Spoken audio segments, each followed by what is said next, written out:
사랑합니다. 바울은 오늘 본문은 골로새서 1장 후반부인데요, 이 앞부분에 바울은 예수 그리스도를 설명합니다. 예수 그리스도는 보이지 않는 하나님의 형상이시고 모든 만물의 창조주이십니다. 그리고 교회의 머리 되시며 온 만물의 으뜸 되신 분이 바로 예수님이라고 바울은 설명하고 있습니다. 그리고 오늘 본문 앞부분에 이 예수님 복음의 이야기를 온전히 전했습니다. 이 바울의 그 예수님 이야기는 바로 복음입니다. 바로 예수 그리스도를 정확히 설명한 후에 오늘 본문에서는 예수를 섬기는 자가 어떤 사람인지를 오늘 가르쳐주고 있습니다. 그 예수를 섬기는 자의 모델이 누굴까요? 바로 오늘 자신인 바울의 이야기입니다. 바울은 어떤 사람입니까? 키가 작고 눈이 좋지 않았던 사람입니다. 하지만 이런 문제 다 제하고 그 바울 한 사람의 업적 결과로만 봤을 때는 이 모든 교회의 역사를 뒤바꾼 사람입니다. 그는 총 4차에 이르러 전도여행을 통하여 지나갔던 지역들의 교회를 세웠고 또 그곳에 기독교가 들어가는 역사를 세웠기 때문입니다. 바울의 행적이 수많은 곳에서 지금도 나타나고 있습니다. 이 바울의 행적의 결과만 봐도 하나님께서 선택하신 자가 하나님을 믿고 변화되어 복음을 전하게 되면 그 하나님의 역사가 이루어진다는 사실을 우리는 알게 되는 것입니다. 바울의 행적만 봐도 이 일들이 이루어지는데요, 그 바울이 복음을 전하는 과정이 어땠습니까? 그 바울의 복음을 전하는 과정 가운데 예수님을 믿는 사람들이 생겨났고 또 그 이후로도 그 일을 감당한 다른 사람들이, 그 복음을 들은 사람들이 땅끝까지 복음을 전하는 놀라운 일들이 계속해서 이어진 것이죠. 그렇기에 지금도 우리가 복음을 알고 듣고 전할 수 있게 된 것입니다. 오늘 본문의 사도 바울의 이야기를 통해서 우리가 바울이 어떠한 마음으로 복음을 전했고 그 복음을 어떻게 이렇게 담대히 전할 수 있었는지 그 이유를 살펴보며 우리가 바울을 본받기 원합니다. 또 그가 이렇게까지 할 수 있었던 이유, 예수 그리스도가 살아계신 분이라는 사실을 다시 한번 믿는 귀한 시간 되기 바랍니다. 사도 바울은 본문에 앞서서 23절에서 자신을 복음의 일꾼이라고 표현합니다. 그리고 오늘 본문 25절에는 내가 교회의 일꾼 되었다라고 말씀하고 있습니다. 이 두 표현은 바울을 나타내는 핵심적인 단어인데요, 먼저 복음의 일꾼에 대해 살펴보겠습니다. 바울은 복음의 일꾼이었습니다. 예수 그리스도의 이야기, 그 복음을 그대로 받아들이고 전하는 자가 바울이었습니다. 이 복음을 전하는 일꾼은 어떠한 사람일까요? 24절에 나와 있습니다. 나는 이제 너희를 위하여 받는 괴로움을 기뻐하고. 복음의 일꾼은 무엇을 받나요? 괴로움을 받는다고 나와 있습니다. 복음의 일꾼은 예수 그리스도를 전하다가 고통과 고난을 당할 수도 있습니다. 복음을 증거하다가 여러 곳에서 바울은 돌에 맞아 죽을 뻔하고 또 옥에 갇혀 매를 맞고 유대인들에게 심지어 살인의 표적까지 되어집니다. 바울의 고난과 고통이 성경에 너무나도 많이 기록되어 있습니다. 그런데 그 바울은 그 복음을 위해 괴롭지만 기뻐한다라고 기록되어 있습니다. 우리가 알고 있는 세상의 표현으로는 전혀 이해가 될 수 없는 문장이죠. 내가 당하는 괴로움이 기쁘다? 있을 수 없는 일이지만 바울이 전하는 복음을 위해서라면 그 괴로움이 기쁨이 될 수 있다는 것입니다. 하나님을 위해서 복음을 전할 때 받는 괴로움은 우리에게 기쁨이 된다는 것이죠. 우리는 이것을 정말 믿으십니까? 가끔 선교사님들을 만나 선교 이야기를 들을 때 보면 제가 정말 저도 역시 선교 비전을 가지고 있지만 그것을 감당할 수 있을까라는 의문을 갖게 됩니다. 초대교회가 세워지고 많은 시간이 지나서 봤는데도 지금도 옥에 갇히고 또 질병에 고통받고 순교하는 선교사님의 소식을 들을 때가 있기 때문입니다. 그 이야기를 들을 때마다 저는 너무나도 두렵고 떨립니다. 그런데 그 말씀을 전하는 선교사님들의 말투와 또 표정을 볼 때, 입술을 볼 때 그들은 그 일을 기뻐 감당하고 있는 것이 느껴지더라고요. 그들에게는 힘들고 어려운 고난일지라도 그 일을 막상 닥치고 해내면서 이겨내면서 그들은 기뻐하고 있었다는 것이죠. 아무리 힘든 상황이 닥쳐와도 하나님을 믿고 순종하는 그 복음을 따르는 자들은, 그 하나님의 백성들은 그것을 기쁨으로 감당할 수 있구나라는 사실을 깨닫게 됩니다. 그렇기에 저 역시 이 소명을 감당하며 흔들리지 않고 하나님을 바라보며 연약해 보이는 나도 하나님 앞에 순종하며 흔들리지 않고 복음을 전할 거야 라고 다짐을 하곤 합니다.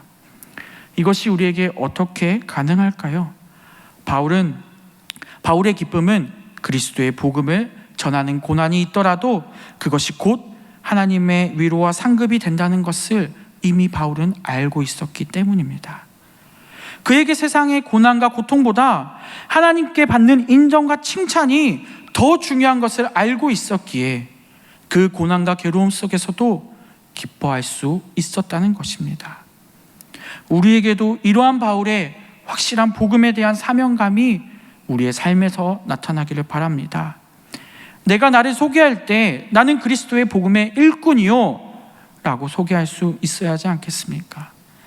때로는 고난과 고통이 오더라도 포기하지 않고 복음을 전하는 온전한 복음의 일꾼이요 라고 말하는 우리가 되었으면 좋겠습니다. 바울은 또 교회의 일꾼이라고 자신을 소개합니다. 우리는 정말 교회의 일꾼입니까? 저희 사역자만 혹시 교회의 일꾼인가요? 아니란 것을 이미 너무 잘 알고 계십니다. 하나님의 부르심을 받아 우리는 예수를 믿었습니다. 성도된 우리는 모두가 하나님을 인격적으로 만나 교회로 모이게 되었습니다. 교회의 일꾼으로 부르신 것은 하나님께서 우리를 부르신 것이죠. 그렇기에 여기에 모여있는 우리 모두는 교회의 일꾼입니다. 교회를 위해 섬기고 헌신하고 교회를 사랑하는 자들이 모이는 것이 바로 교회 아니겠습니까? 때로는 우리는 이 교회의 일꾼이 우리가 아닌 줄 알 때가 있습니다. 내가 원하는 대로 교회에 출석하고 신앙생활을 할 수 있다고 생각합니다. 사역자와 중직을 맡은 자들만 교회의 일꾼일까요? 아닙니다. 서로의 받은 그 하나님의 은사 가운데, 능력 가운데 우리 모두는 교회를 구성하며 그 역할들을 각각 맡은 곳에서 잘 수행해야 하는 것이죠. 예배만 드리고 가는 것이 아니라 서로가 교회를 위해 수고하고 헌신해야 한다는 것입니다. 바울이 말하는 복음의 일꾼, 교회의 일꾼은 절대 쉬워 보이지 않습니다. 하나님 일에 헌신하고 충성하며 사랑 베푸는 자가 바로 복음의 일꾼, 교회의 일꾼 되기 때문입니다. 그렇기에 교회의 참된 복음의 일꾼, 교회의 일꾼이 이곳에 많아질 때 교회가 더욱 교회다워짐을 믿기 바랍니다.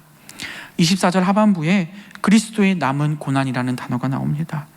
이것은 예수님께서 십자가에 달려 돌아가셔서 부활하신 그 사건에 대한 남은 고난, 그런 이야기가 아니죠. 부족한 것이 아닙니다. 성도들이 하나님의 영광을 위해서 우리가 그 구원받은 은혜에 감사하며 우리가 해야 할 일을 가리키고 있는 것이죠. 이 일에 동참하라고 말하고 있는 것이죠. 우리가 복음의 일꾼, 교회의 일꾼이 된다는 것은 우리를 위해 십자가에 달려 돌아가신 그 예수님의 사랑에, 그 은혜에 감사하며 그 복음에 감사하며 예배하고 기도하고 사랑 전하고 교회에서 순종하고 충성된 일꾼으로 살아가는 것이 바로 교회의 일꾼임을 믿습니다. 사도 바울의 고백을 다시 살펴볼까요? 바울의 말을 압축하면 이렇습니다. 주님의 영광을 위한다면 그 어떠한 고난과 시련, 핍박 속에서도 그 하나님의 몸된 교회를 기쁘게 받으실 수 있다는 것이죠.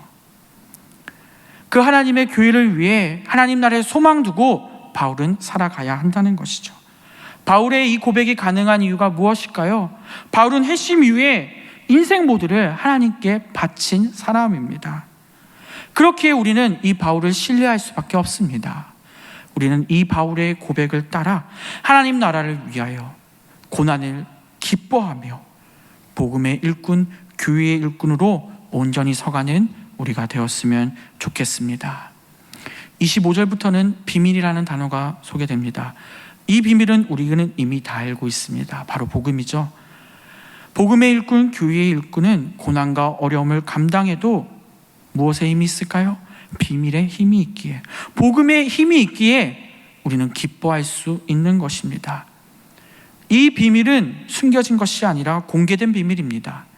아무나 받을 수는 없지만 그 사실을 믿고 하나님께 나아간 자들이 받게 되는 비밀인 것이죠. 이것을 아는 성도들은 25절부터 교회의 일꾼으로 더욱 잘 주님의 일을 감당해 나갈 수 있는데요, 먼저 교회의 일꾼은 25절에 보니 말씀을 이루어간다고 합니다. 말씀을 이루어가는 것이 무엇입니까? 우리의 삶에 그 말씀을 들었으면 그 말씀을 적용하고 그 말씀을 실천하며 살아가는 것이죠. 교회의 일꾼은 말씀을 단지 듣는 것에서 끝나는 것이 아니라 그 말씀을 들었다면 그것을 내 삶에 적용시키고 그 말씀을 실천해 나가며 드러내야 한다는 것입니다. 교회에서 말씀 듣는 것이 내 삶의 위로와 겉면도 되겠지만 더 나아가서 그 말씀을 따라 살아내는 것이 중요하다는 것입니다. 그렇다면 그 말씀을 무엇입니까? 26절에 오랫동안 감추었던 비밀이라고 합니다. 그 비밀은 예수님의 오심으로 다 공개되었습니다. 우리는 이미 이 복음을 알고 있기 때문에 이미 이 말씀을 충분히 하고 따라 살며 사람들에게 그 복음을 전할 수 있어야 합니다. 증거할 수 있어야 합니다.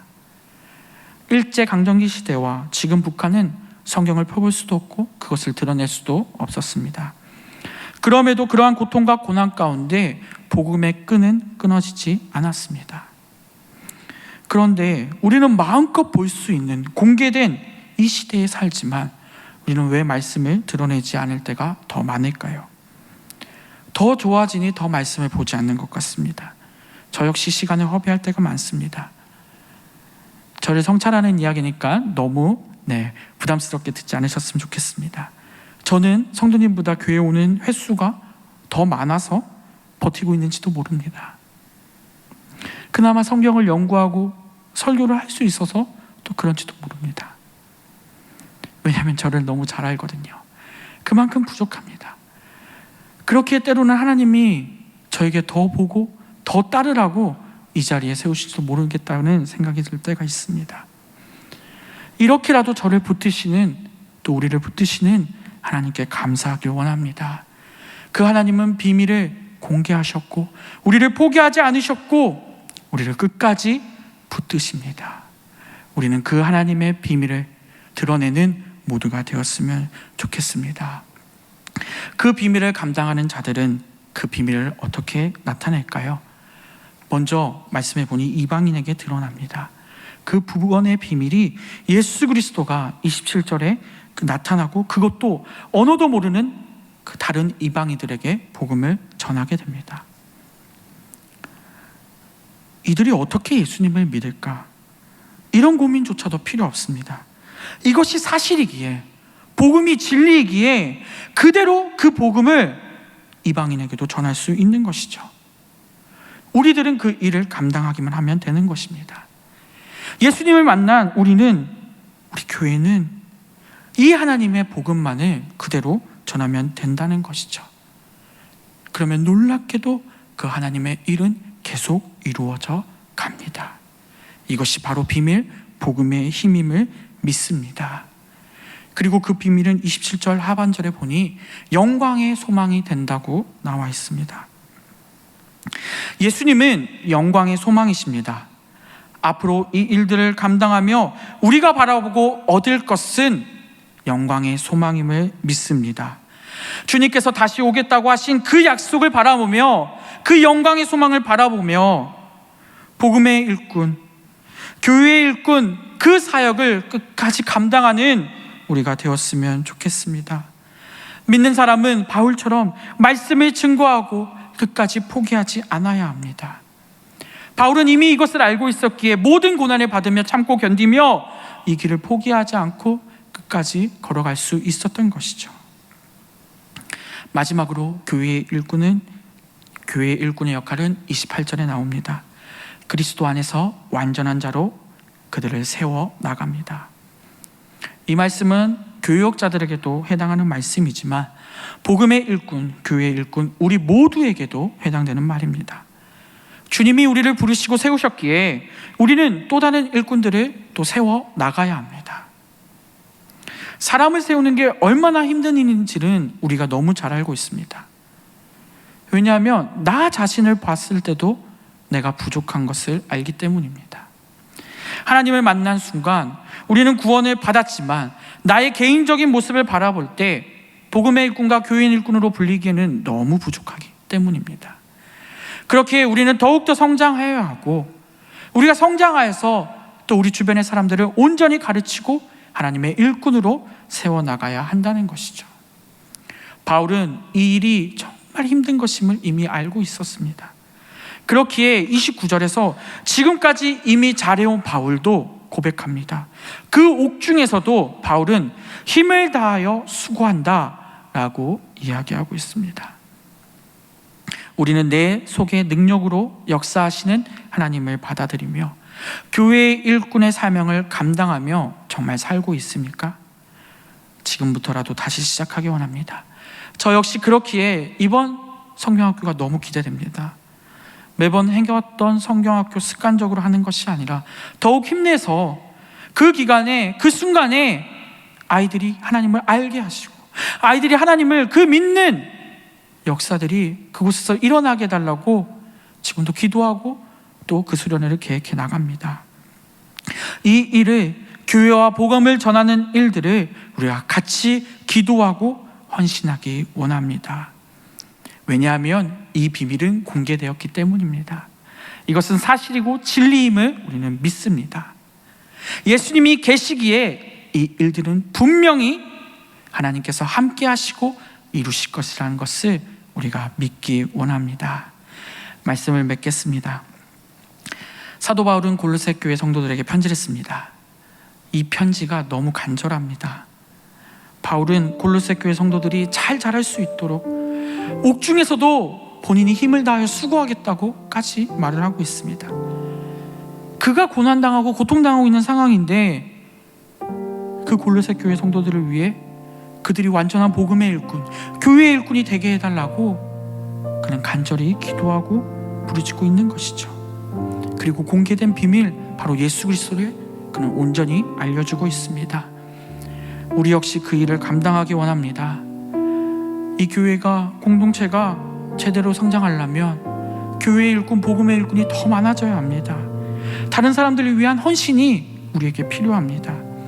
우리 일상교회가 그 일들을 끝까지 감당하기 원합니다. 내 주변에 아직도 신앙이 연약한 지체, 또 다음 세대를, 그들을 위해 기도하고 헌신하기 원합니다. 그리고 그 아이들을 위해 눈물을 흘리며 기도하며 수고하는 우리 교사들 또 힘내시기 바랍니다. 왜 이렇게까지 해야 하나요? 바로 예수님이 살아계시기 때문입니다. 오직 예수 그리스도 안에서 이 모든 것을 감당하시고 때로는 고난이 올지라도 그 고난 안에서 기뻐하는 우리 모두가 되었으면 좋겠습니다.